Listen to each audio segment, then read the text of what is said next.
Thank you for hanging out. I'm Paul Singh from southeastern Wisconsin. I'm a proud Milwaukee Bucks fan. We finally won a championship. Pretty cool. Nathan Radcliffe from New York City, just learning that there's a team called the Milwaukee Bucks.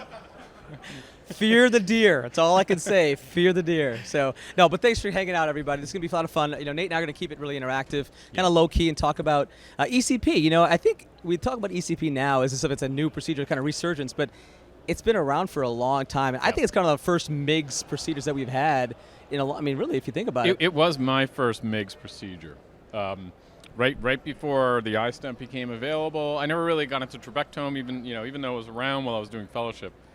First, at Cornell, we got ECP. We're super excited about it, and had it for a while before even the iStent came. Yeah, so. and I think we're seeing now this idea of mechanism of action.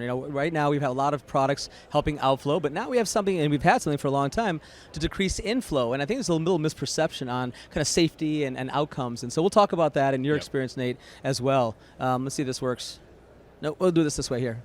All right. So what is ECP? I mean, we just talked about it. I think it's a interesting kind of a concept because you could use ECP on a variety of patients. I think we talk about mild to moderate to advanced. Certain procedures are okay, approved for mild to moderate.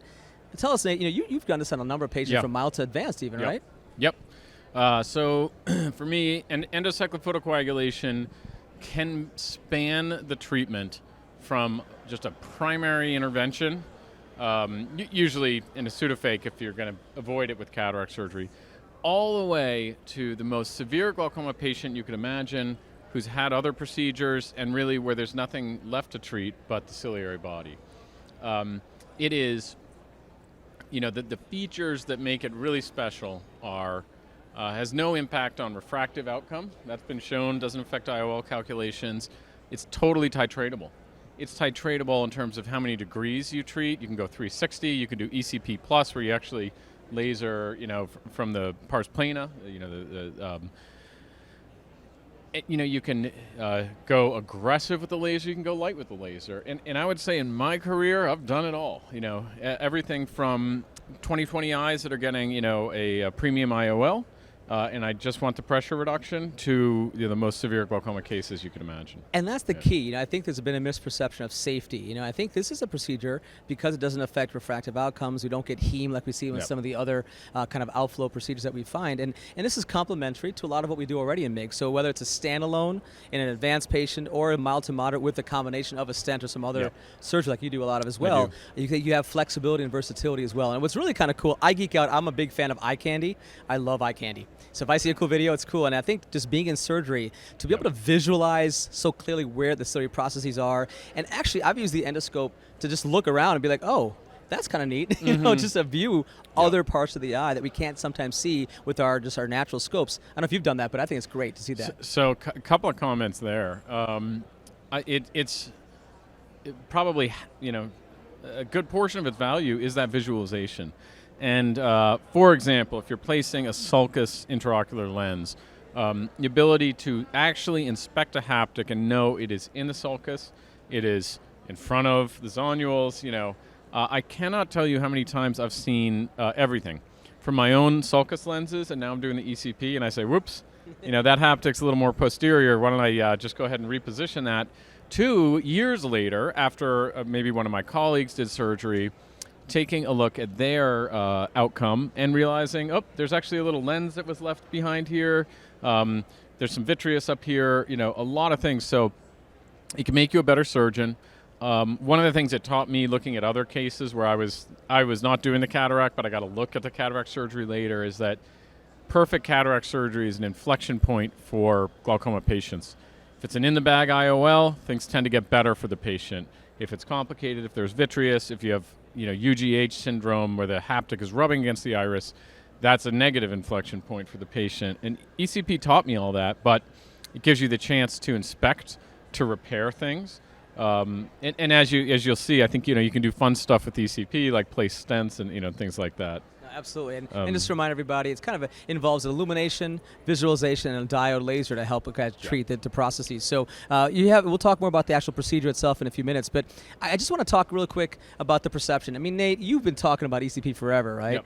And what if you come across docs who are like, well, I don't want to do ECP because it's going to be destructive or inflammatory, it's going to cause problems. Tell us about the difference between TSC, transscleral, and ECP. So with transscleral cyclophotocoagulation, the most important thing to kind of understand there is that when you explode a ciliary process, as traditional diode laser does, you get inflammation and really some necrosis because you're destroying the vascular supply. That tissue is going to be devascularized. There's nothing left for it to do but sort of necrose and have inflammation. With ECP, because you're watching as you perform the laser, you can titrate, you can be very targeted, you can avoid the iris root, and you can be light if that's what's needed for that patient. That all allows you to decrease the amount of inflammation and sort of have a much safer experience. There are no cases of ptysis from ECP that have been made clear to me, and this is from discussing this with many surgeons. So I think the dreaded complication of transscleral is ptysis. You're not going to get that if you're not destroying the vascular aspect and supply of the ciliary body. That said, you can also tilt the odds in your favor by treating with anti-inflammatory agents, and I think both of us probably an advocate of giving some dexamethasone. I do it just subconj. Rob Noecker, I think, does it into the anterior chamber. Again, I'll also do trimoxy, which is triamcinolone. It's a cataract thing for me. But when I do that with ECP, I know I'm covering for inflammation. And when you do it with a healthy respect for inflammation, you don't have the complications that you're worried about. So I totally agree, and I think the power's lower, more targeted delivery of the energy. You have direct visualization, and you can titrate, I think, a little better, in terms of how much of the processes you treat. And you're not treating the entire, the whole ciliary body. You're only treating the ciliary processes. So there's a difference, and that's why I think we had a misperception as well. And so I'm just going to show you here, just kind of talking about the videos here, showing the difference between transscleral on the right and ECP on the left here, just kind of how less inflammatory inducing the ECP as compared to transscleral on the right, and you don't get those pops. You don't want to treat until you have a pop. You want to kind of treat before you get the pop. So the idea is to kind of treat only the parts of the eye, ciliary processes that are necessary, not the entire ciliary body band. And that's the difference between, I think, transscleral as well as ECP. So, I think the key is, so you treat about 270 in general, right? Is that what you're saying, 230?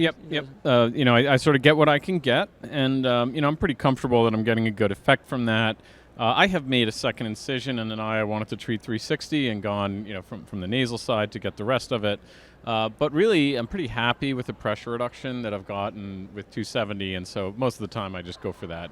And you really want to go ahead and paint that, right? Talk about that, because I think that's sometimes when you get variability of efficacy, part of that's if you kind of skip some of the areas, and people think they got those processes, and when you go back, you kind of go one way and you go back and say, oh yeah, I missed those, and I kind of paint it. So I kind of a painting scenario as well. Painting, and you can take advantage of the fact that if you laser posteriorly, you can sort of draw that process. And if you think about that, there's more and more emerging evidence that by treating the ciliary body, you can get some angle opening. Now, we know certainly with plateau iris that's a major application of ECP is to do what's called cycloplasty, where you're contracting the ciliary processes, bringing the iris back and opening the angle. But there's probably a little mechanism of that in just primary open angle glaucoma as well, where you're just putting a little stretch, like a little pilocarpine effect on the angle and getting a little bit of opening. Again, so you're probably getting several mechanisms. I would believe you're probably getting a little enhanced uveoscleral outflow. We know inflammation in the ciliary body promotes that.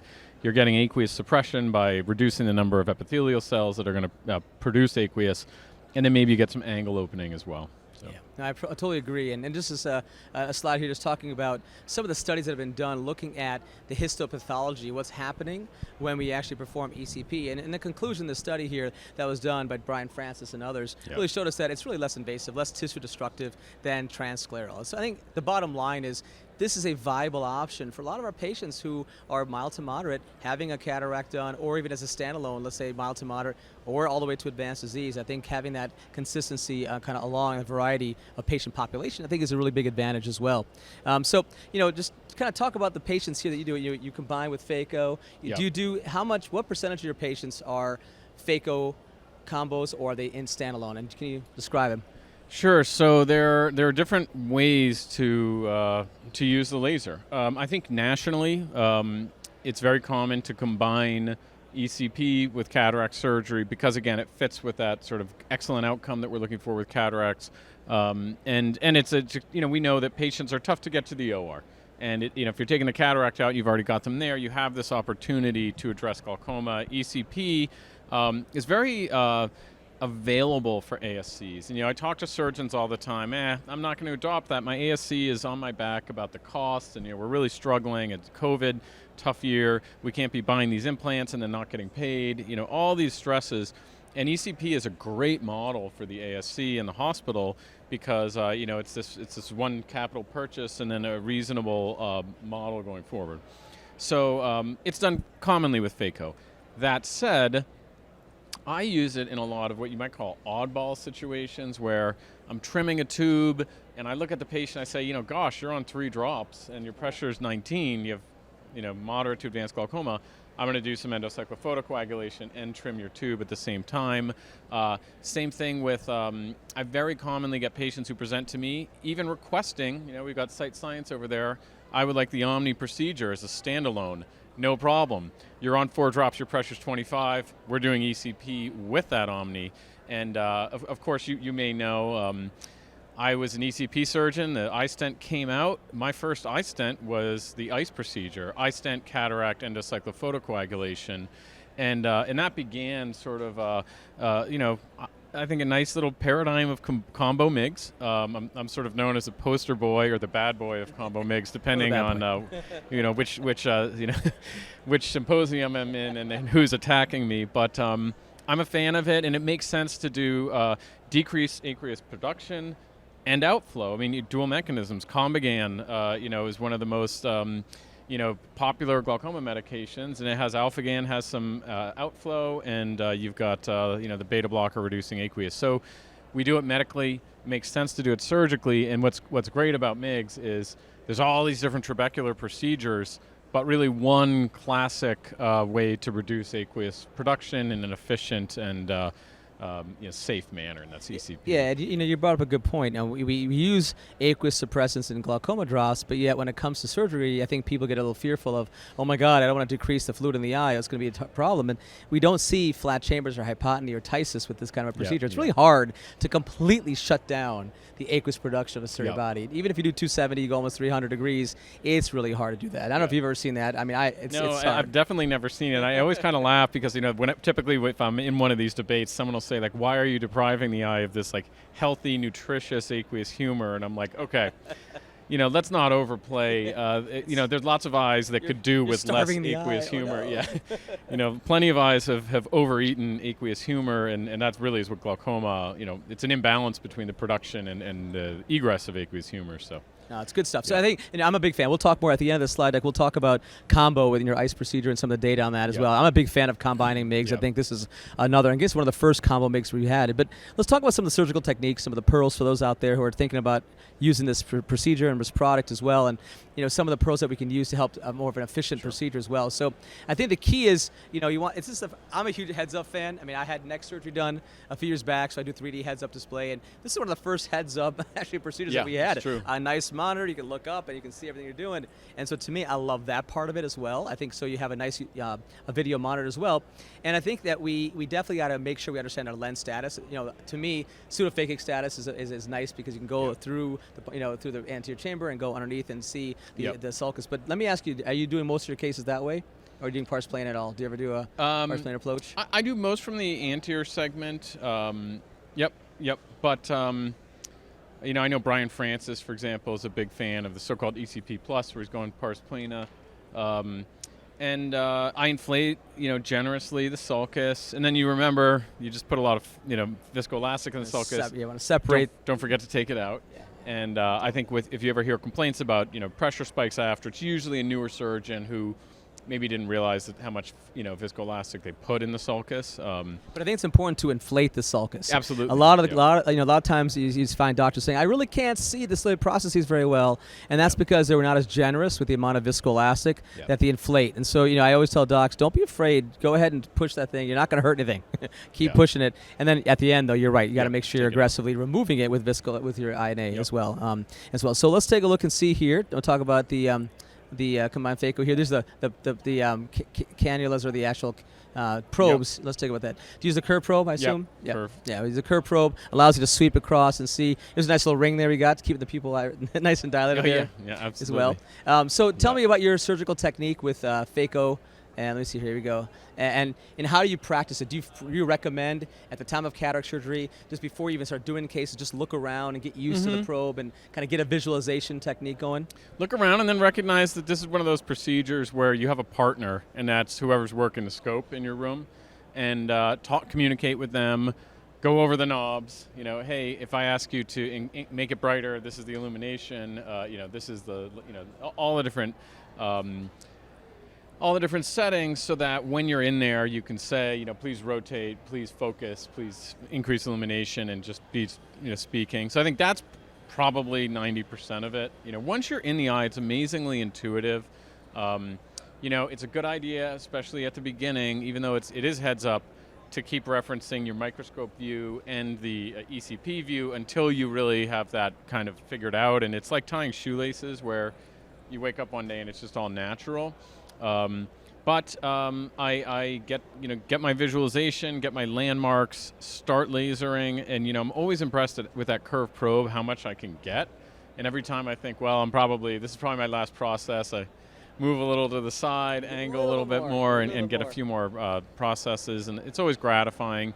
One interesting thing is that once you've whitened the ciliary process, for the most part, the treatment has been applied. You can move on to the next process, and that's sort of shaped my thinking about the best way to apply laser to the ciliary body in general. And go ahead and sweep anterior and posterior, starting posterior, and then getting the anterior process as you go along. And then at the end, come out under microscopic visualization, evacuate viscoelastic, and then apply your steroid. Do you change the size of your incision depending on? No, I find I don't need to. The only thing is if I'm doing a surgery standalone, I'm tempted to go with like a 1.4 incision, and I think I can do that no problem.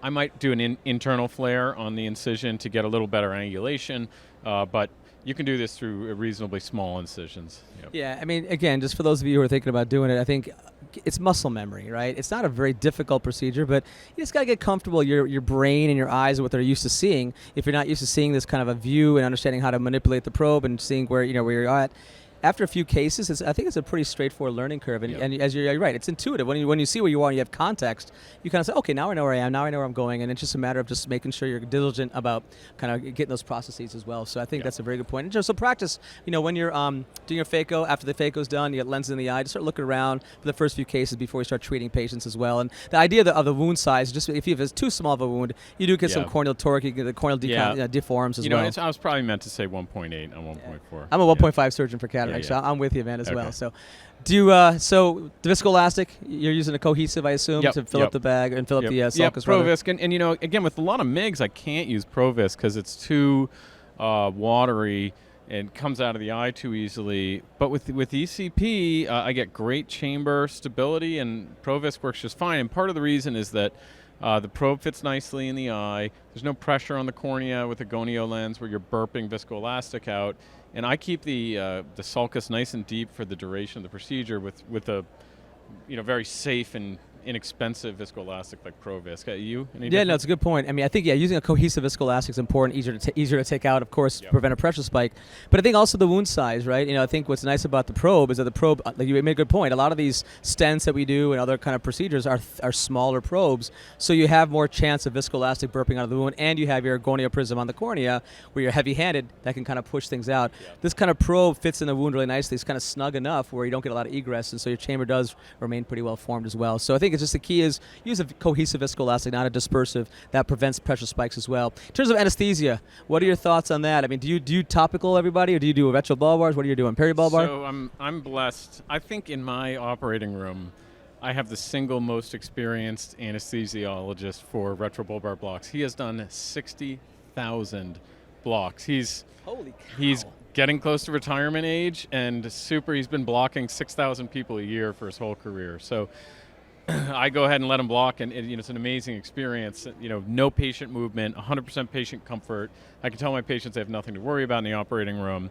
But having said that, when I was at Cornell, it was all topical, and I would do intracameral, preservative-free lidocaine, and get comfort that way. The key there is if you had a longer phaco, or if the resident was doing the phaco, reapply the lidocaine right before you start the ECP, because if you do it at the beginning, it's gone by then. And it may not have gotten in the sulcus as well when the patient was still phakic, but you could do either way. And it's absolutely right. You want to put something inside the eye, intracameral or retrobulbar, and straight topical, you're going to hear about it. Yeah, and one of my techniques with cataract surgery, at least, is I use these 6-0 silk sutures, episcleral bites. That keeps the eye still as well. So I have that, and using topical with a little lidocaine can help exactly. So it just depends. I think initially, if you want to do retrobulbar or peribulbar, not a bad idea. Kind of give yourself the best chance of not worrying about the patients as well. So again, let's go through some of the pearls on how do you know when you're done with how much do you treat, and what's the visual feedback you get when you're actually treating the patients?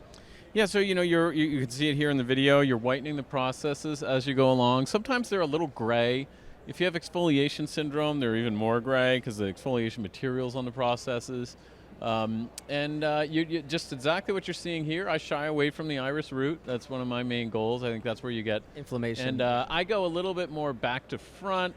The surgeon's kind of going along, but so do you go up and down? Do you paint up and down? Yeah, or do you go go up and down? Yeah, and it's like literally like a painter, up and down and moving like this. Across. And do you go back to check as well? Yep. Because you'll find you miss something, or you know what? Now that you've been in the eye a few minutes, you're more comfortable. You can find a few extra processes all the time.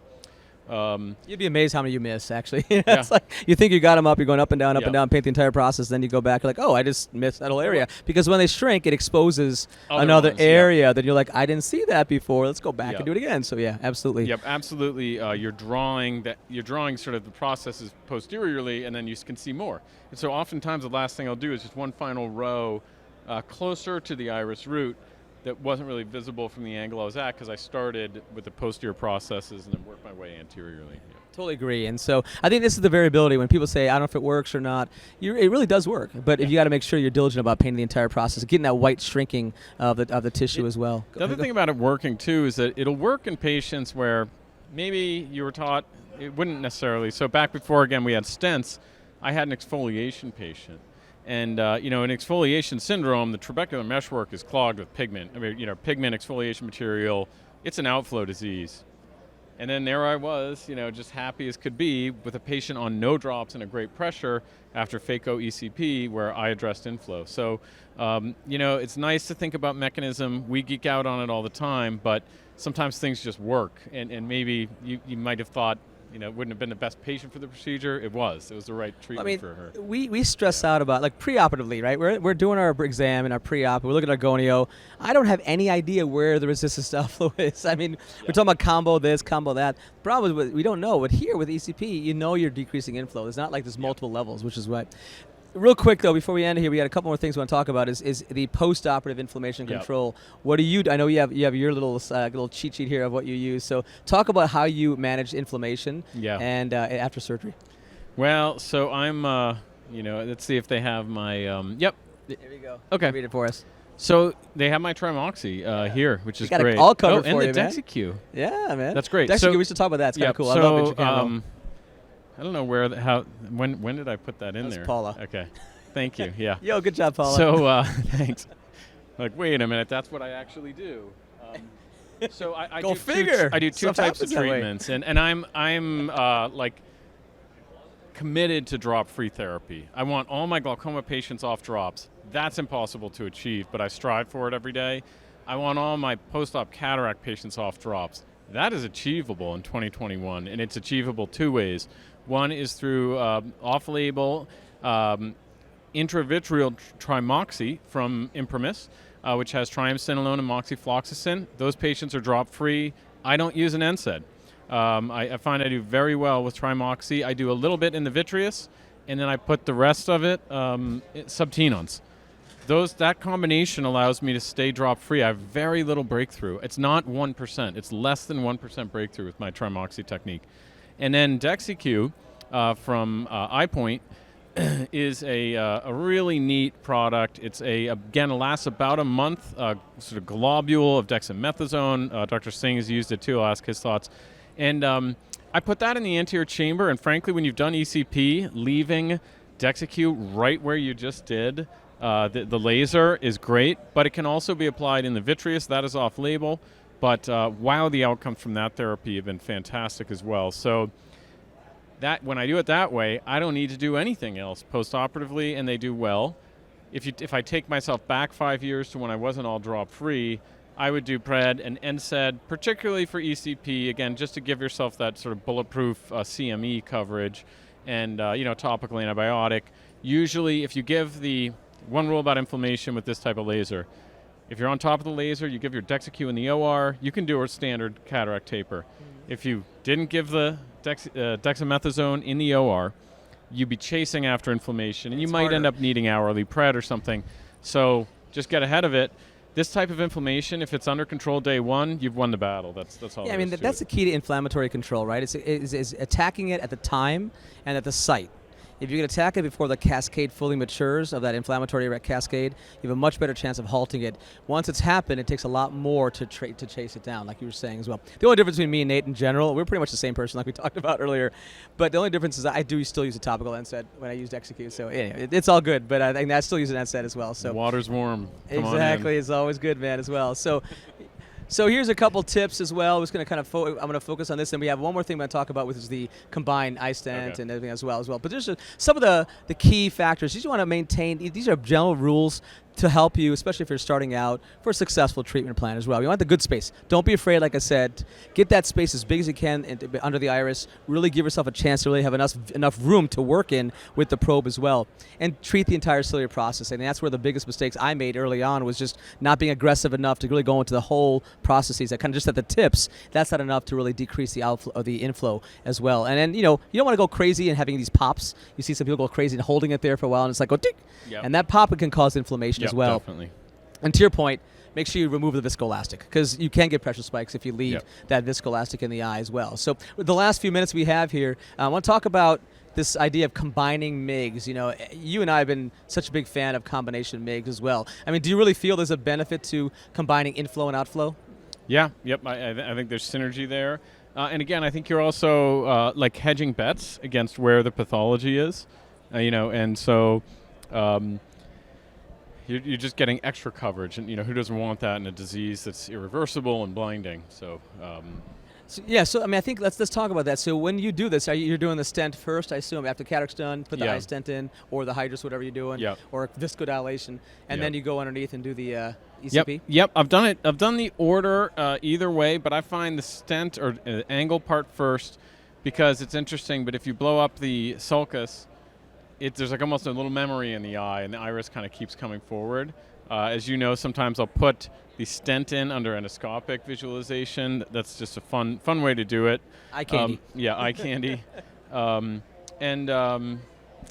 So is this the data from John Berdal's group? This is actually kind of as well. This is basically showing us this ECP in moderate to moderate glaucoma combined phaco, getting it down to the low teens, 13, 14 range. And really, I think the key is pre-op med burden. That's, again, a key factor with any MIGS procedure or any kind of glaucoma surgery is you can't minimize the impact of getting off of some drops. So when you have a pressure, let's say that's the same pre and post-op, but you're off of 2 or 3 meds, that's success. So don't only get worried about IOP reduction. It's more or less medication burden reduction. Here is just looking at, I think, combined phaco and ECP as well in primary angle closure glaucoma as well, showing us again you're getting down phaco alone versus phaco ECP. You see a significant burden of medication reduction, and IOP you can see up there as well from 16.3 to 14.5, so about a 1.5, 2 millimeters of mercury, but also again significantly additional reduction of medication burden, which is huge. And by the way, stay on that for 1 second. So people often ask when to do a combo MIGS.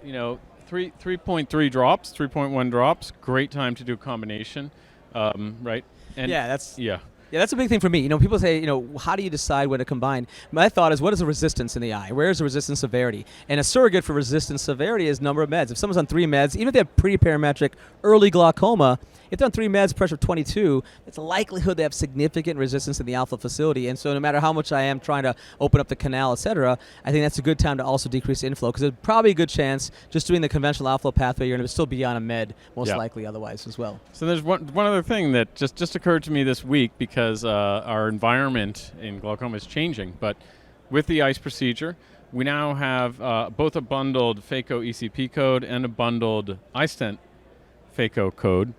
So I think the way that ends up getting billed now is you use the phaco iStent code, and then the ECP, a solo ECP would then get added on as the second procedure.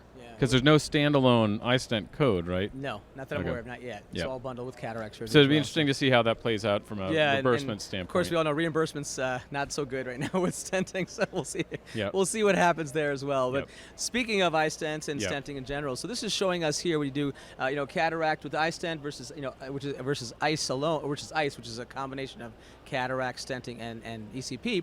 You see here a significant difference from 16 down to 14.5. So it gives you about a point and a half, which I think is still significant. When you look at means, that can be a very significant difference for patients as well. So it does give you an additional point or two IOP reduction, as well as medication burden reduction. We looked recently last year in 2020, showing us with the 2 iStents as well, you get and the injects, you see again significantly a better reduction of IOP, but really again the number of medications fairly similar, but a little bit more reduction with the ICE. So I think you're going to get a better chance of getting them off meds and a little bit lower pressure. So I think that's where I'll use that thought process as well. If you're on number meds, I make sure we go ahead and do a combo. Here's a little bit about KDB. Do you do that KDB? Yep. And early on with KDB, great procedure, and it was non-long before a lot of surgeons were using KDB and ECP with cataract surgery. And having great outcomes. So I mean, you look at these data sets, man, down 11 and 12. That's pretty really, that's like trab levels, man. That's pretty impressive. So, and that's the thing, too. You're able to get to that lower teens, which is really hard to, which is aqueous outflow facility as well. So I know we want to get through everything on time, but any last thoughts on why to do it, when to do it, and kind of how to get started? So I'll say it's one of the most versatile procedures because it spans the range of severity, open, closed angle. We didn't talk about angle closure, but angle closure is a big part of who you can treat. Neovascular can be treated with this. Can be combined with anything from tube shunts to stents, phaco, standalone. Huge versatility. And in my area, I practice in the Bronx. I treat a lot of Medicaid patients. Coverage, so having a procedure available to my patients is critical. And in a world where the stents are not available to certain insurances, it's great to have a fastball with ECP that I know I can do for anyone, any type of glaucoma, any severity. This is like always there for patients. My office manager is actually always encouraging me to do it because he never gets refusals from the insurance company. There's no out-of-pocket cost to patients or anything like that, and it's just a highly efficient, comprehensive way to address glaucoma that's stood the test of time, frankly. Yeah, I agree. And I think, it doesn't have to be, you don't have to be a glaucoma specialist. I mean, for me, as a glaucoma doc, I do see a lot of patients who already come in with the conjunctiva that looks horrible. They've already had a previous trab or tube, and you're like, I have no conj left, and their angle's messed up already. And you're like, okay, well, now what do I do? So it can be a savior for those patients who truly are really refractory and have nothing else to do. But conversely, on the other side, you have a comprehensive ophthalmologist who's not really comfortable doing subconj surgery. You have this opportunity to really get significantly low IOPs and not have to deal with some of the risks of a trab or some other subconj surgery and dealing with blebs. So that's the thing that Nate said. It's a versatility from early, mild to moderate all the way to advanced disease, whether the conj is healthy or not, whether you've had a previous conventional MIGS. You got this space as there for you if need be as well. And you can go back, and have you ever retreated someone, by the way? I've retreated, and I've also had patients come in, from somewhere else, and I am doing some procedure, and I see that they've had some ECP maybe in their past. The other point that we didn't talk about is, not everyone's comfortable with gonioscopic surgery. Yeah. You and I spent a lot of time kind of teaching that technique and recognizing it's new for a lot of people. This probably has an easier learning curve because It's point and shoot cameras we've been using our whole life. We kind of understand how video works inherently. So I think that's why you've seen such good adoption, and that should continue to grow, particularly as the technology, visualization, everything advances over time. Well, thank you, everybody, for hanging out with us. Thank you, Nate. Awesome. I felt like I was just like kind of asking you questions. I was like, let him talk. Well done. Thanks, guys. Appreciate it.